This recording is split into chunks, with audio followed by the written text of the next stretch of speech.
Hi, this is Mina Nicole, and thank you for joining me for another episode of Talk It Out Tuesday. On this Tuesday, I have two business owners with me, and we're going to have a panel discussion about overcoming the stigma of Black-owned businesses. So with me, I have Ms. Octavia Conner with Say Yes to Profits, and then I also have Mr. Nick Tuft with me. And Mr. Nick Tuft, he's going to tell us as well about his business, and he's the owner of the Cannon Shot and Drink. So they're going to tell you a little bit about their business as we go on with the program. But this topic is very important, especially during the climate that we're in right now. And I thought it was important to just take a moment to just talk about our businesses and how we can improve our businesses. And also, we're talking about that. We have to talk about the elephant in the room, if you will, which is the stigma that's associated, unfortunately, with Black businesses. If you joined me on last week, I had a great business owner. She's also a Black business owner, Jameen Moton with Skylar Security. And if you have not watched that, please watch that. And she talked about people over profits. And that's a great interview to watch. It definitely gives us a perspective of the importance of relationships in business, and that definitely helps me personally with my business and the growth of my business. And the individuals who I have on today, these are another examples of either old relationships or new relationships. So we'll go ahead and get started. I have Ms. Octavia Conner introduce herself, tell us about your business, and how did you get started. And thank you for joining us for a second round, Octavia. Of course, of course. You know, anytime I can have financial education as part of, you know, what we do at Say Yes to Profits, I enjoy it. So anytime. But I am Octavia Conner, also known as the Profit Strategist. I am the CEO of Say Yes to Profits, which is a full service accounting firm. We serve businesses across the U.S. and our main goal is helping businesses have more money, more profits, and pay fewer taxes.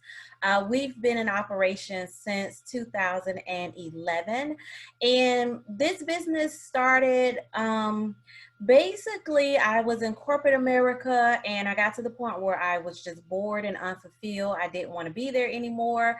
And I started helping my sister part-time as a bookkeeper, and I was giving her strategies, solutions, and systems, and her business took off.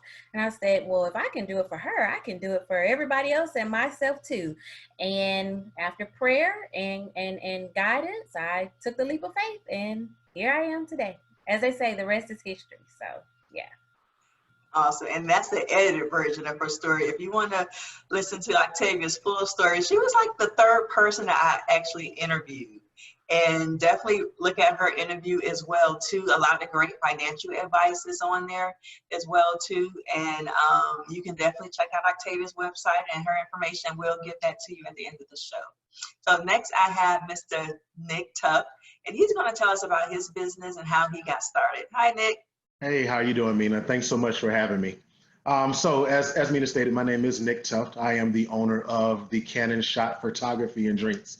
And it's a crazy, funny story how I got started. Been doing photography for about 3 years now. So I started probably around 2017. But the crazy story about it, and I'll try to keep it short, but I always used to be the face that was in front of the lens, that always liked to smile, always liked to take pictures. But then the world changed, technology changed in regards to iPhones. I started off as an Android user, then I crossed over to iPhones, and then when I saw how advanced the iPhone cameras were, that actually brought me more on the backside of photography, wanting to take pictures and taking pictures of my friends, having them pose. So doing that, and I said, let me get a camera, buy a camera. I started as a hobby, actually, or started something that I was doing just for fun. But eventually I got good at what I did. I practiced and studied my craft, and I was like, I can make money with this. There's a lot of people that are out here doing that. So that's how I came up with the Cannon Shot Photography and Drinks. The drinks portion came later. I dubbed myself as the Renaissance Man because I have my hand in everything. You mentioned Jameen Moton.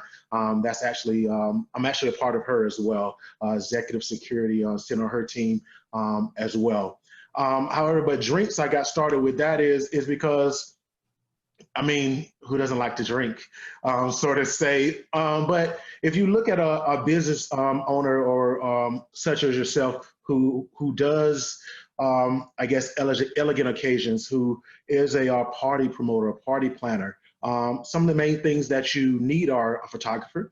Some of the main things you need is a bartender, sometimes security. So why not collaborate and put all of those together? So if someone calls me and say, hey, I need a photographer for my event. Okay, of course I can do photographer. By the way, do you know a bartender or someone who serves drinks? Then I can offer that service as well. So I coupled them together and came up with the Cannon Shop Photography and Drinks. Like I said, photography, been doing it for about 3 years. I love it.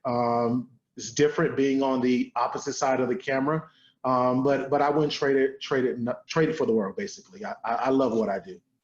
Awesome. Well, thank you as well, Nick, for being here. And thank you to Jameen Moton. Again, thanks to relationships. Jameen referred Nick to me and she raved highly about him.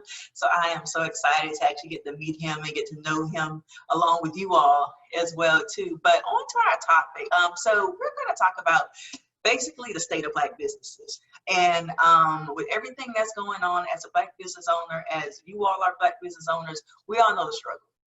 We all know the elephant in the room that nobody really talks about when it comes to Black-owned businesses, but we know that there are businesses such as mine, such as yours, that strive to be above that strive to not be the rule, basically, but to be the exception when it comes to businesses. And doing my research prior to the show and just about the topic in general, and one of the things the Black Wealth Channel points out is that 7% of small businesses are owned by Black-owned business owners. However, we make up about 13% of the population. So there's still room for growth there. And not only that, everyone knows that we spend about 1.1 trillion or so towards the economy. I know recently with the death of George Floyd, that there has been some calls on social media to have like a Blackout Tuesday or something like that, where we as African Americans don't go out and spend our money other than with other Black-owned businesses. But the thing with that is what's going to happen on Wednesday. And right now we need to find a long-term solution. These blackout dates, they're great, but we need to find a long-term sustainable solution to moving our businesses and our communities forward. Because of that 1.1 trillion, we're only seeing about maybe 2% of that, and that's not a lot. So there's 98% of our dollars that's going elsewhere. It's a known fact that we are consumers. We consume a lot, we don't own a lot, but hopefully one day that will change because we have everything in us and in our communities that we already need. And I would say personally for me over the past week or so, I've personally been researching Black-owned businesses for products that I need. So I was looking for some food for my dog the other day. I said, well, instead of going on Amazon, that's my go-to, let me look in my community or maybe in Atlanta to see where I can find a Black-owned pet store. Unfortunately, I wasn't able to find one, but hopefully one day one will pop up in Atlanta. But again, that's just letting us know that there's still room for growth in our community. So going on with our topic, some of the stigmas, I want to discuss some of the stigmas of Black-owned businesses. So Nick, I'm gonna start with you. What are some of the known stigmas that you are familiar with when it comes to Black-owned businesses? That's a great question, and definitely it is an elephant in the room that a lot of people don't really like to talk about. But one of the things that I think one of the stigma is that the professionalism of a lot of Black businesses, and it's whether or not they I guess invest in programs like customer service. Invest in various training programs like leadership, how to deal with irate customers. Because, it's in our nature, human nature, if someone comes if they come into our business and they get smart with us or they catch an attitude with us, it's in human nature to just snap and and give that attitude back. But I think in business in general, especially Black businesses, we need to teach our whole team, our entire staff, that we need to treat this as our business, not just a job that you come into, but just our business, your business. This is yours, and treat it as an ownership. Allow them to invest in that business as well, because once they invest in it and they feel like they are part of the team versus an employee, then I feel like that they would in turn treat it as such. The customer service would be better. But I think that is one of the elephants in the room when it comes to businesses. I don't want to go there because their customer service sucks, or they're always out of product, or they're not friendly. And I can go on. We can have this conversation until 8 o'clock. But I think that is the biggest, I want to say misconception in a sense, but that's a big stigma in regards to Black businesses that I feel and even encountered as an African-American male that wants to frequent and support Black businesses. You really don't have a lot of Black businesses in a particular arena, as you stated about you looking for dog food for your dog. Say, for instance, a Black owner comes in and have that. So that's one Black owner in Atlanta that has a pet shop that has dog food.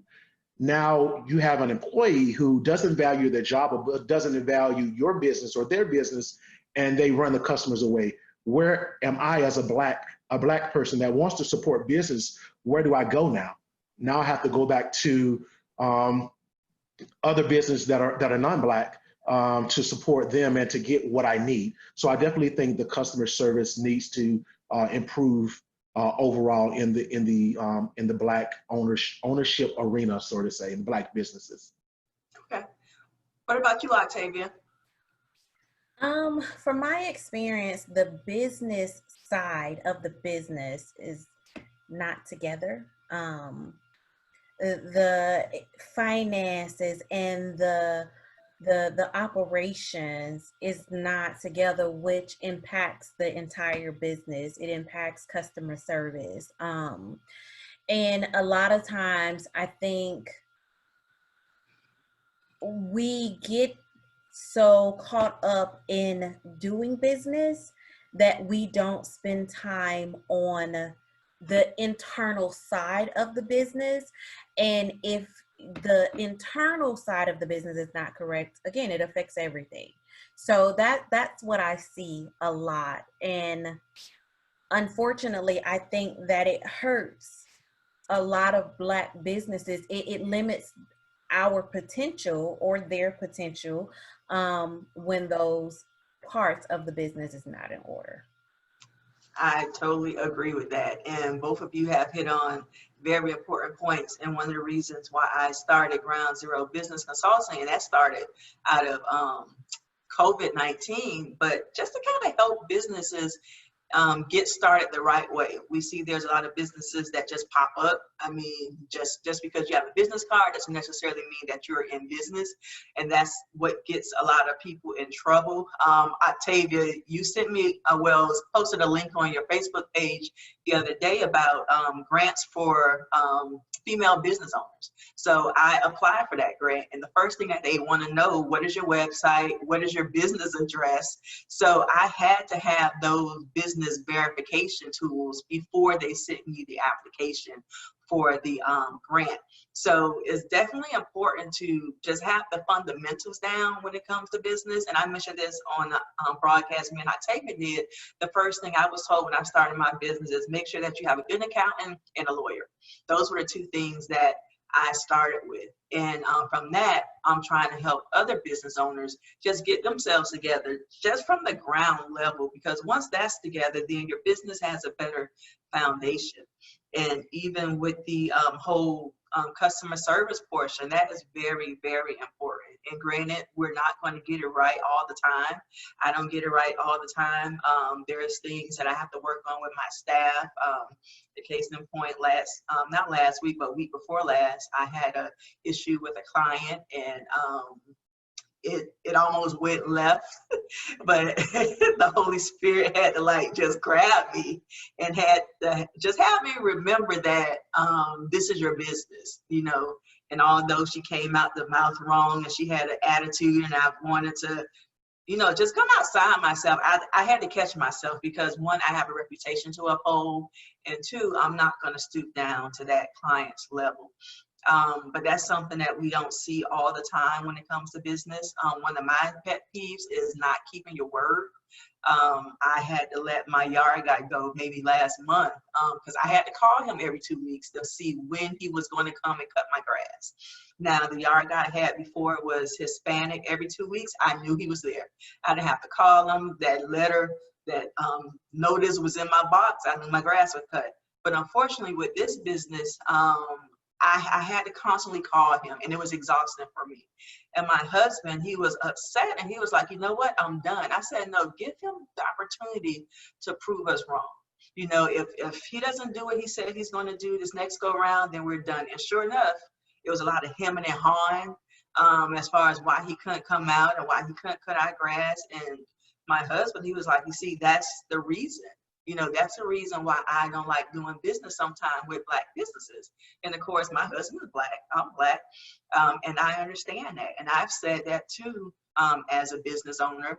And my standards are higher when it comes to other businesses, especially our businesses, because I want us to do better. I want us to do better as an individual and as people itself. And one of the things that comes with owning a Black business is we're often grouped together.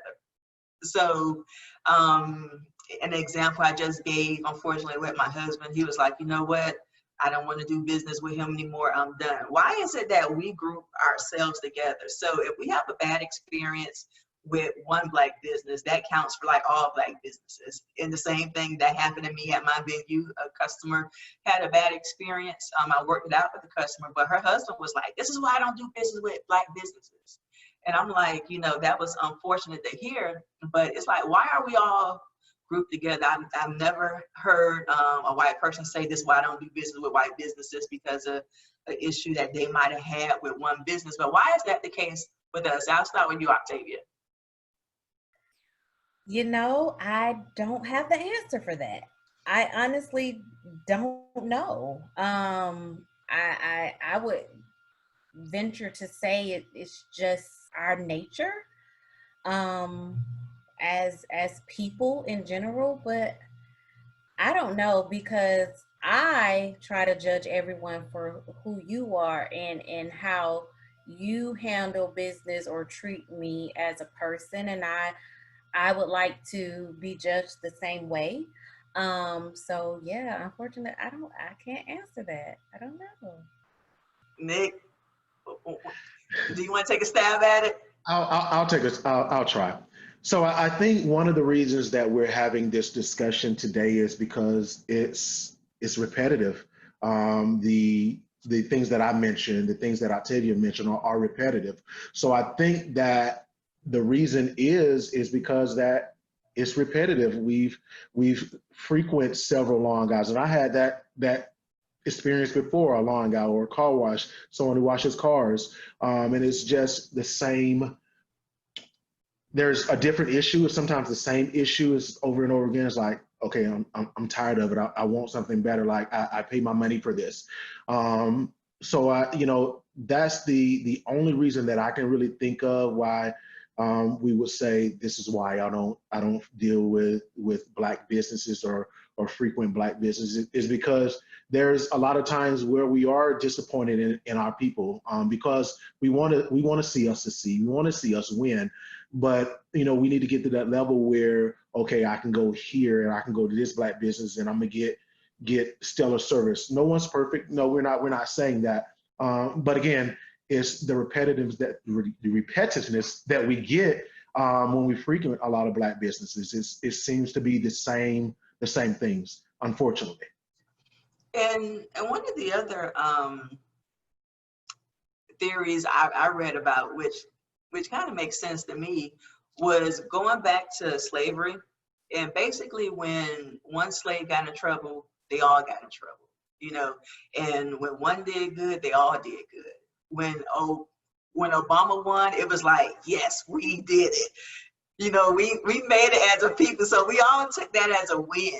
you know, and it's like we take stuff personally as a culture, and if one do good, we all do good. And if one fail, it seems like we all fail. And I think that has a lot to do with our unity and pride as a culture. But the flip side of that is that it also hinders us as well too, because it doesn't allow us to be judged individually. We're always judged as a whole. So for me at Elegant Occasion Event Center, I would like to be judged on my own merit, not based off of what other businesses have done. And I get a lot of clients that they're just so excited, just the fact that our customer service is good, our presentation is good. What they see on the internet is what they see when they come in. Our prices are our prices. So there's no outside prices, you know, it is what it is for us. But they don't get that with a lot of Black businesses. And one of the other issues that some people have with Black businesses is like prices, price point. You know, we'll say one thing, but when you get there, it's another.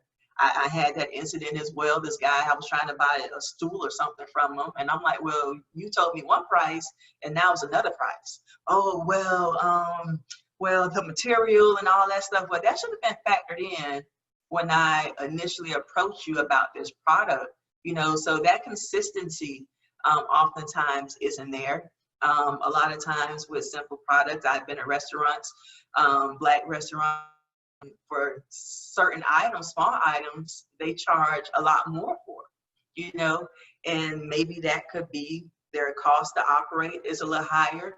They might not have the resources or connections to get their products from, say, a lesser cost vendor or something like that. So that might contribute to the higher price. I don't know.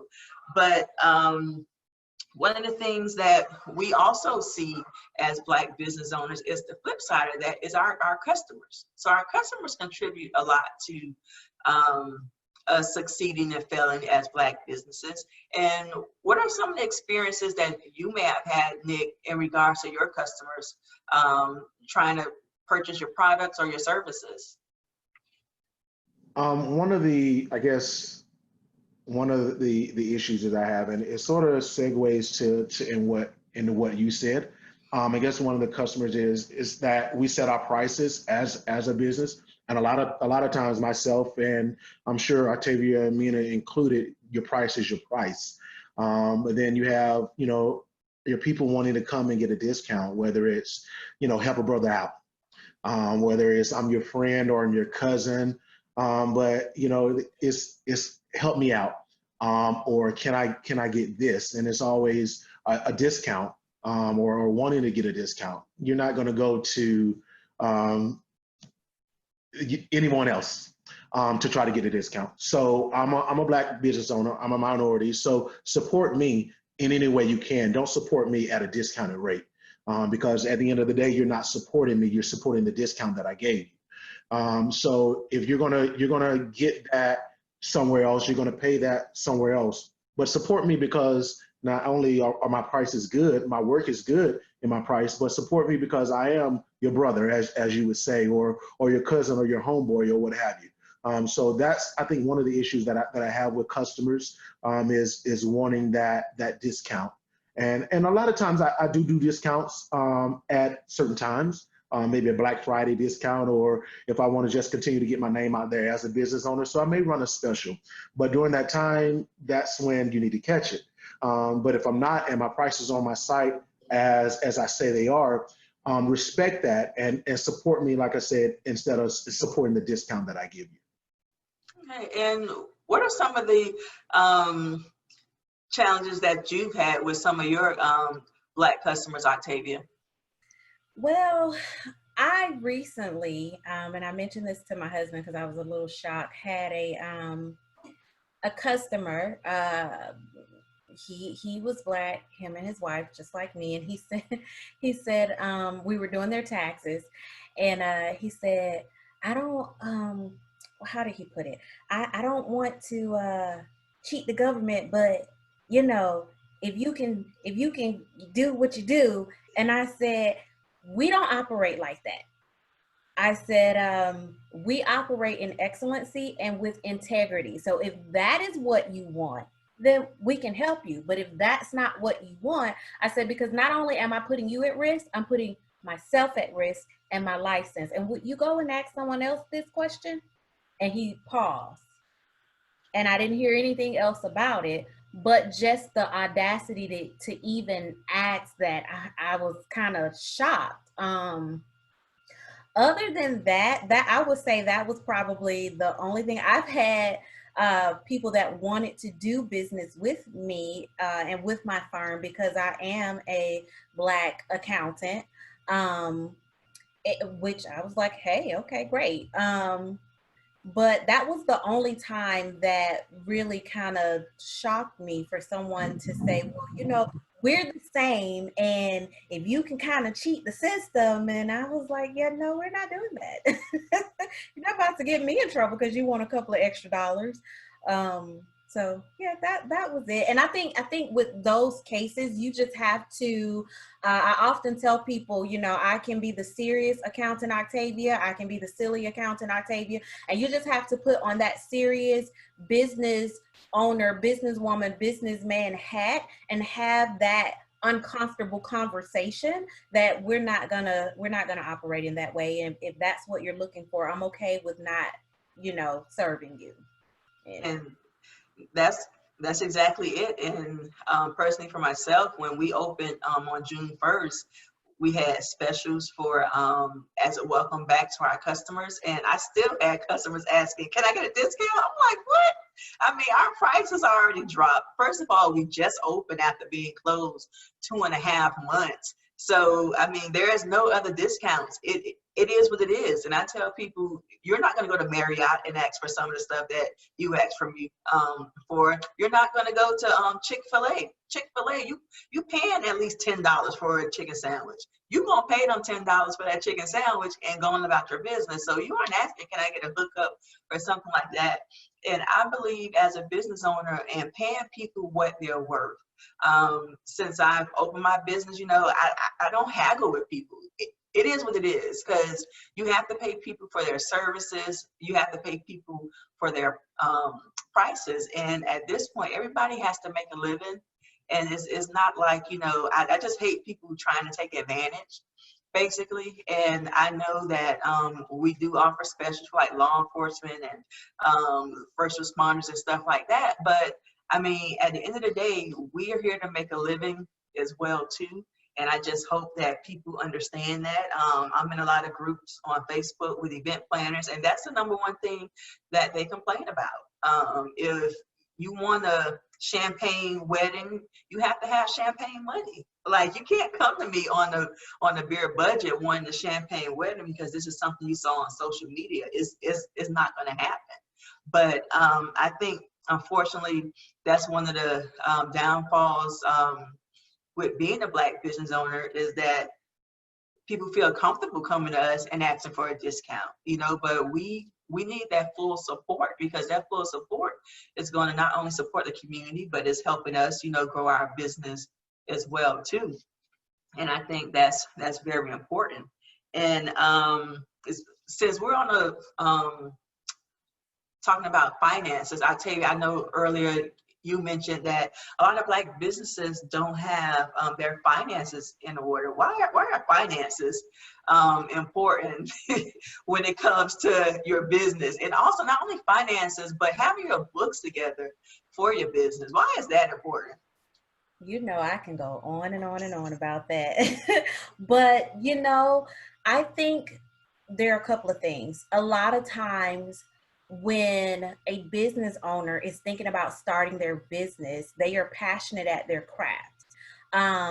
The number side and the bookkeeping and the taxes, those things, unless you're somebody like me, that's not a passion for you. You don't really want to do it. However, that is the foundation of your business. And if that is not in order, then your business is not operating on solid ground, or you're operating, like I like to say, with financial blinders on. So I think a lot of times we avoid it until it hits us in the face. with a larger than normal tax bill, or the PPP is out there, the EDIL is out there, another business grant is out there. And in order to even apply, you have to have financial records. You have to have your bookkeeping up to date. And now it's like, okay, now I need to scramble and figure out what I need to do, because now I really need it. Whereas if you would have proactively prepared your business, you wouldn't be in a reactive position. And I think we avoid it, and we want to focus on our craft and what we're passionate about, and not focus on this other stuff that is required and we need it, but it takes away from our creativity. I think that hurts a lot of business owners. And that's what I see a lot of times. They don't want to do that stuff. Yeah, and that's not the fun stuff at all.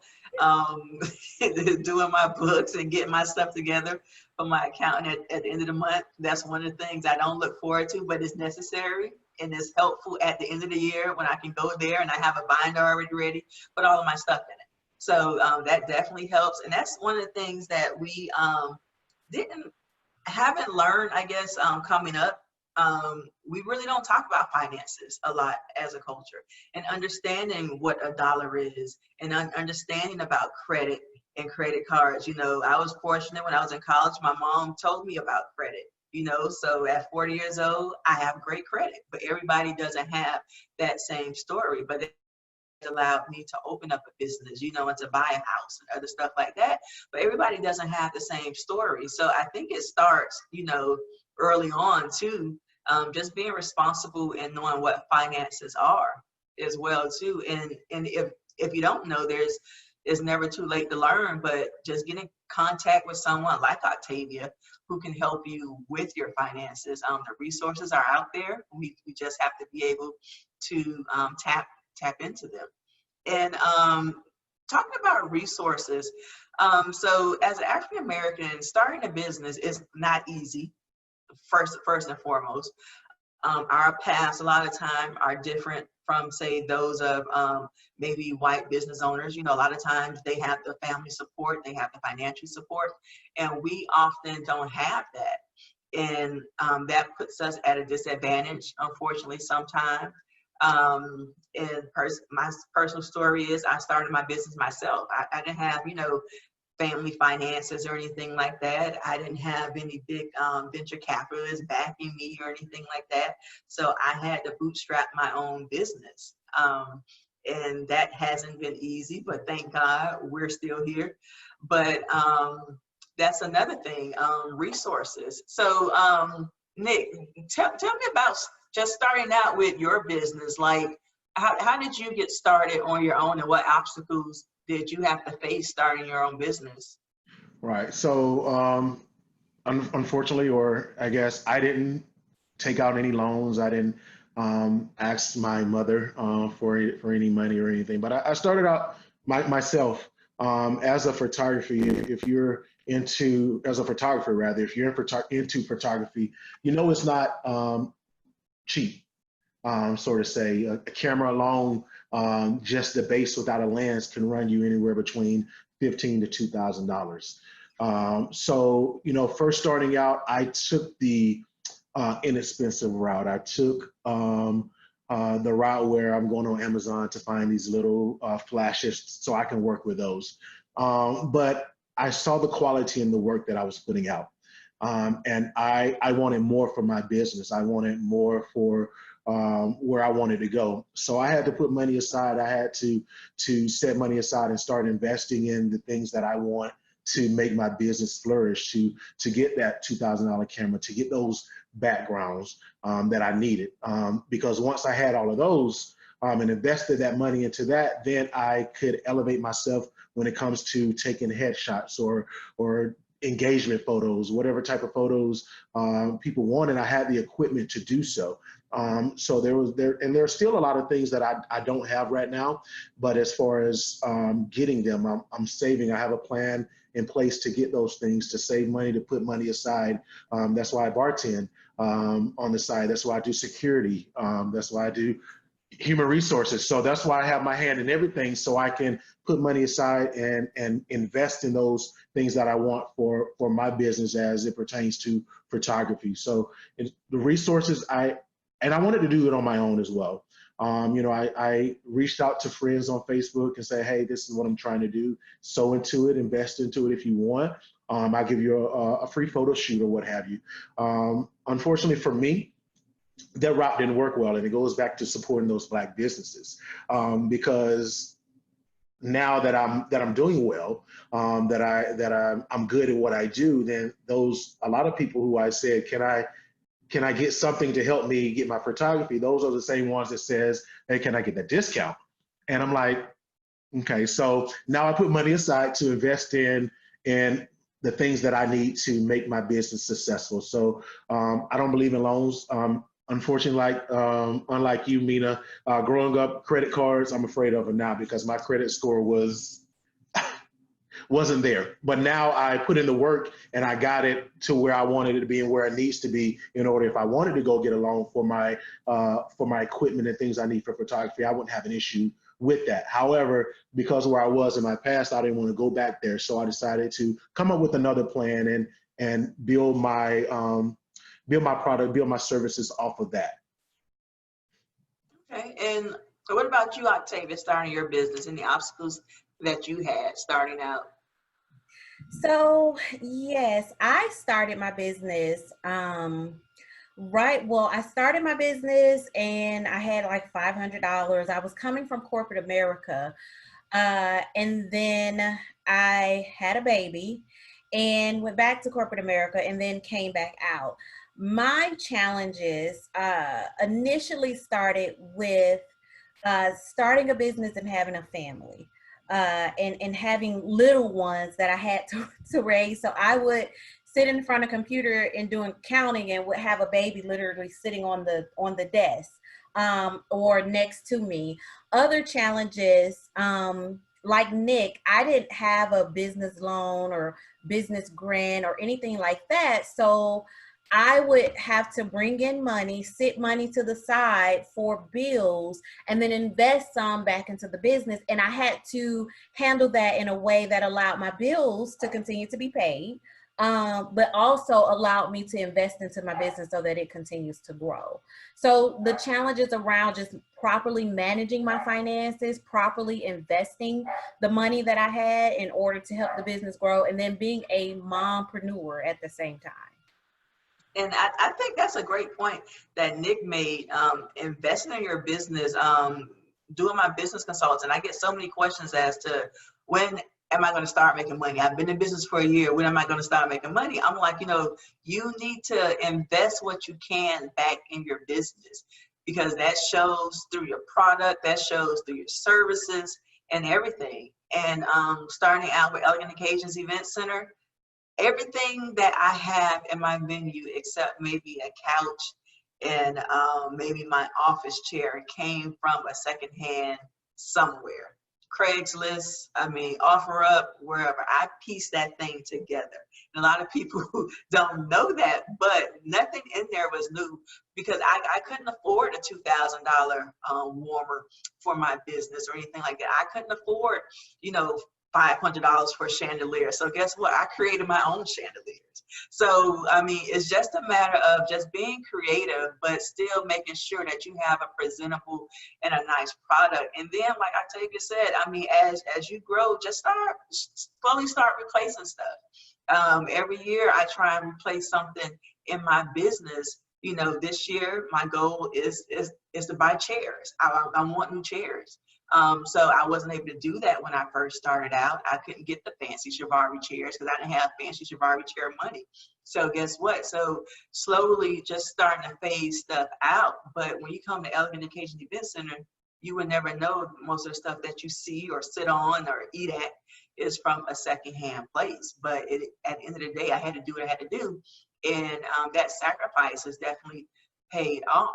Outside of that, one of the other challenges I faced as a business owner was finding good business mentors. Starting out, I reached out to a few event center owners that I knew, event planners, And you would have thought I was bringing them COVID or something like that. I'm like, I'm just, I'm not trying to steal your business, but I'm really just trying to understand your business. How did you get started? What inspired you to get started? How did you get a kitchen or something like that? That was a basic question, but I got so many phone calls. Okay, yeah, I'll call you back or something like that. But we think that we're trying to steal each other's business. And one of the things I talked about on People Over Profits is collaboration versus competition. And that's one of the issues, of course, in our community, is that we don't come together for a lot of stuff. And that's what I see in other communities, the Jewish community, the Asian community. As I mentioned, if you go to Duluth or Beaufort Highway, you could barely read some of that stuff up there because it's not in English for the most part. A lot of it is in Chinese, it's in Korean or something like that, but they collaborate on a lot of stuff. They're in the back cooking, they're up front running the register, they're working within each other and utilizing their own services. That's something that we don't do as a people, unfortunately, but hopefully that will change. But that's the strength of our community. Nick, you had something to say? Yeah, I actually did. I wanted to touch on when you said you reached out to other, I guess, finding a mentor.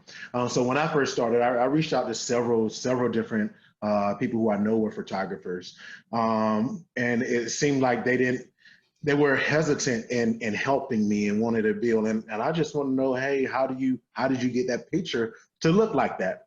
And it got to the point where I was like, look, I'm done asking. What I'm going to do is like I said, invest in myself and invest in my business. So I had to pay somebody to basically go over what I needed to know, what I needed to learn. Yeah, I could have learned on YouTube and different things like that, but I'm not that type of learner. I need to be in front of somebody. I need to do it while you're doing it and so forth. So I had to pay somebody to basically mentor me, to show me how to, I guess, get the perfect shot. And at times, I mean, as you stated, it shouldn't always be like that. We should be able to help our fellow Black business owners succeed. It's a lot of ways to make money. There's a lot of photographers out here. There's a slew of bartenders in Atlanta. So why can't I eat? I mean, I don't have to eat off your same plate, but allow me to eat as well. Octavia? It's funny that all of us experience that because I went through the same thing. I remember first starting and I want to say maybe 20 plus accountants around the Atlanta area, and everyone that I called would not talk to me. And then they would not talk to me. And when I finally got to the point where I said, you know what, forget it. I called one last lady and she agreed to meet with me. She met with me. We met a couple of times. I talked to her. She let me pick her brain. But it was so shocking that I called at least 20 people and no one would speak to me. And I honestly think that is because and I can't speak for all, but there is a lack of confidence. And I, for one, feel like what God has for me is for me. And Mina, I know you've heard me say this before. I don't care what accounting you talk to or the accountant down the street. And it's not because I'm pig-headed and I just think, say yes to profits is all of that. But I just feel like what he has for me is for me. And I don't mind talking to other accountants and other bookkeepers and, giving them some insight. Am I going to give you the whole secret sauce to say yes to profits? Absolutely not. But I will help you. But it's shocking that a lot of people, I remember asking people that were preparing taxes on a level that I wasn't at that time, I will pay you to show me how to do it. And they would not help. And they was telling me, oh, you can refer those people to me, but they wouldn't help me. And it was just shocking to me. So I said, I'm not going to be that way. I'm just not. So. I said the same thing. And I mean, it was just so hurtful starting out. And it was just challenging as well, too, because I didn't have any guidance or anything like that when it came to like permits and planning and construction and engineering and all this. I didn't know any of that. But the blessing is in the struggle. So now I do know that. And I somebody else with that. And like you, Octavia, I vowed the same thing. I said I would never be that person to not want to help someone. And God has put me in a position now to be able to help other, not only event planners, but just business owners, period, just get started. Because the question I get asked is, how did you get started? And that's like a basic question. This is stuff that you can find on Google, you know, but people just don't have the time or the interest of researching all of that. But it goes a long way with just helping someone figure out the littlest things, because that's going to come back and bless your business and you on the back end. But I just found it so disheartening that nobody would just open up. It was just crazy. I'm like, I'm not trying to steal your business or anything like that. This person was all the way in Buckhead. I'm like, I'm not in Buckhead. I'm in South Fulton. But that goes back to the whole competition thing. You know, we're all always in competition, and that goes back to the crab in the bucket thing. I talked about that last week too. Everybody knows what the crab in the bucket is, and unfortunately, that's true in our community. That we always, you know, try and pull each other down instead of helping lift each other up. You know, and I think if that mentality was different, that we'll be a lot further, you know, as a people than we are now. And the thing that I said I wasn't going to mention this or say it, but the thing that the client I had a couple weeks ago said, she said that I wish your business get corona. I was like, what? And that's when I almost came outside myself. But I'm like, why would you say that to, first of all, the individual? Why would you say that to a business? And why would you say that to another female? You know what I'm saying? And it's like that mentality of pulling each other down. You would never say that at Marriott at all. Instead of pulling each other down, why not come to me and say, okay, this is what happened. This is what went wrong. And how can we fix this? You know, instead of saying that. And I'm like, I was more disappointed in what she said. Because I'm like, how could you say something like that? But that let me see who she is on the inside. But I said that to say that as a people, we just have to do better with lifting each other up instead of trying to pull each other down.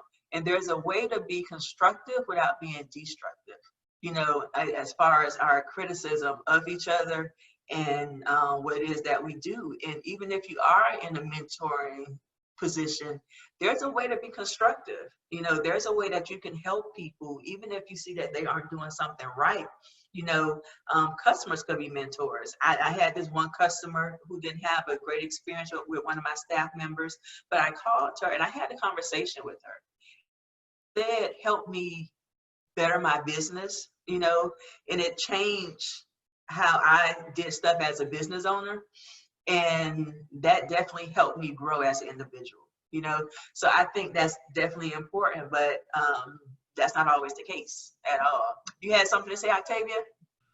You know, I just wanted to add that we have to find those customers that value our business. And a lot of times we're going to find customers that don't see the value in us. And sometimes we have to be willing to walk away and find those that look at us, they value us, and they want to do business with us and work with those customers. And focus on the positive. And like you said, just even taking feedback from customers, but there's a way to do it. And those that don't do it correctly just have to, you know, say that's a learning lesson. Now I'm going to move on. I'm just going to move on, you know. Nick, anything you'd like to add to that? As for me, you know, I know that, you know, when it's time to mentor someone and someone's asking me, I'm going to make sure that I lend that hand. You know, I'm very big on faith. So I know everything that I put out, I'll get in return. A lot of times tenfold. So I'll definitely make sure that I, as a mentor, mentors in general, you know, if you have a business, share, especially with a Black business owner, that's someone that's trying to come up or trying to be successful. To me, if someone asks, "Hey, can you mentor me?" To me, that's one of the highest honor as a business owner because you like what I do. You like my business, so you want to mirror your business more so not like mine, but you see that I'm successful or you see that I'm good at what I do. So how can I get to the level that you're at? If you pass me, that's good for you. I had a hand in that. So, I feel like as mentors or someone comes to ask you to be a mentor, I think it's very important that we should reach out to lend that helping hand because again, you may need that hand later on in life. So. Okay. And one of the last points prior to us wrapping up with this segment, I want to point out is that so for Black businesses, we're about 7% of small businesses, and I think a lot of what contributes to that number, and me and Jameen talked about this last week, is confidence and fear. Fear of the unknown when it comes to business. Octavia, you stepped out, left a corporate job, had kids, had a husband, had a whole household, but you wasn't afraid to step out and try this thing that was burning in you. And Nick, the same thing with you. I mean, you saw other photographers and you didn't have any experience in photography, but you took that step to figure out what it is that you wanted to do. You took the step to learn, and even if you did have to pay for a mentor, you took that extra step. So how does fear oftentimes play a part in I guess crippling our desire to open up more business? Maybe it's somebody out here that wants to open that pet shop that's afraid to. But how does fear really play a part, basically, in our community and when it comes to creating businesses? So, Nick? yeah, so I'll go first. I think fear plays a major part in that. And I think it's the fear of failure. It's the fear of not wanting our business to fail because keep in mind, this is our baby. This is what we birth. So, just like your natural child that you birth, you want to protect it. You want to, make it perfect. You want to make sure that it's right. One of my fears is as a photographer, I've never done weddings. And that's one of my fears is to do a wedding because wedding is that special moment. It's that special time you only get, God forbid, you only get one time in a wedding. So you want to make sure that's right, because if I go there and I mess that wedding up or I don't get that right shot, that could cripple my business and getting more bookings for weddings in the future. So I think that fear of failure, we need to step aside, move that out of the way and just go try it. There are a lot of times where people wanted different shoots where I didn't know how to make it or make it happen, or I didn't know how to adjust the lighting or the exposure in my lens, but I tried it and I did it. I researched, I Googled, I asked questions, and I just went and did it, and clients love it. One of the things I feel that we are as human beings, not necessarily just African Americans, but we can be our worst critic. So I feel like once we get out there and push that fear to the side, the fear of failure to the side, I think a lot of our business will begin to go beyond what we expect it to be, because you'll realize that, oh, wow, I really did that. And you'll start becoming more excited than you already are about that baby that you birthed. Like, oh, my baby's growing up now. So it's good. So I think that fear of failure once we push that to the side, I think our business can continue to expand than it already is. Well, Nick, I'm gonna be calling you to do a wedding soon, so so get ready. Okay. I may bring somebody with me to assist me, just because I want to make sure that it's right. Like I said, it is my baby, but again, I'm to that point where I'm not going to say no anymore. I'm just going to go, and I'm upfront with everybody, especially when I do photography, because you're paying your money.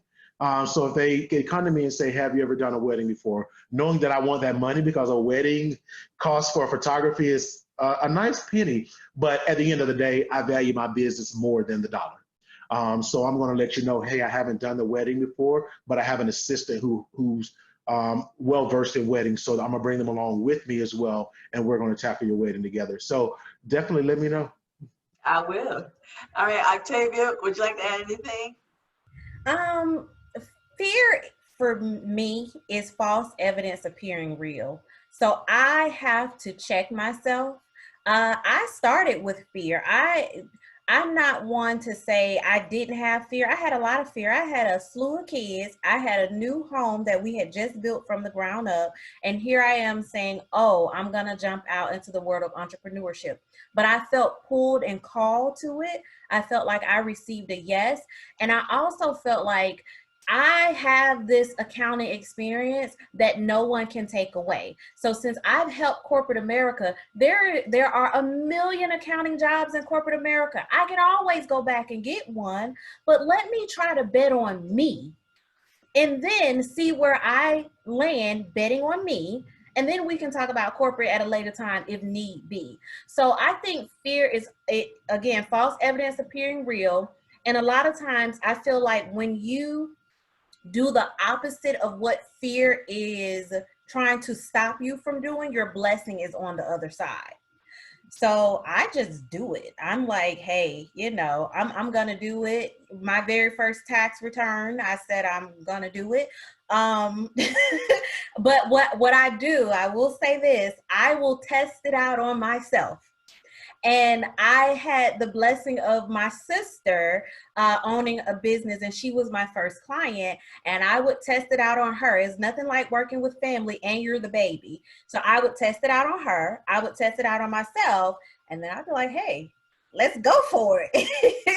and I would do it. And I sometimes you make mistakes, but everything is a learning lesson. And I just refuse to allow fear to stop me. I agree. And I operate by the mantra of faith, not fear. Exactly. So, and what people need to understand about entrepreneurs is that we're doing it scared. Half the time we're doing it scared. I started, again, I didn't know anything. I did it scared. And like Octavia, I knew that God was pointing me in this direction. So I did it. I don't know where the money came from. I don't know where the knowledge came from. I don't know where all of that came from, but I did it scared. And Nick shared a great moment for him was that realizing that, hey, I'm kind of afraid to do weddings. And my moment was starting doing these talk shows. When I had to get in front of that camera on Facebook, I don't have any issues talking, but I've always been somebody that's been behind the scenes. But this has put me in front of the camera, if you will, but I didn't know how this was going to go. I didn't know how my business consulting was going to go, but I trust God. So whatever I do, please know most of the time I'm doing it afraid. But that's what courage is, doing it in spite of fear. So I hope that, this helps someone. And I hope that people will tune in for the second half of this. And we're going to talk about how can we turn this thing around as far as how to overcome the stigma of Black-owned businesses. So Octavia, can you let the viewers know how they can get in contact with you in regards to your business? Of course. Well, like I say, everyone wants to say yes to profits. So you can reach us on all social media platforms at Say Yes to Profits. I am Octavia Conner, the CEO, and I always am doing some type of financial educational workshop or lesson or something. We have an upcoming one on how to never have money worries again in your business. So just visit sayyesToProfits.com to find out more information. And Nick, how can viewers get in contact with you? Yes, just like Octavia, I am on all social media platforms as well. Instagram is going to be the.cannon, CANNON.shop. Or you can go to my website, www.thecannonshot.net. And then you'll have a link there to my Instagram as well as Facebook.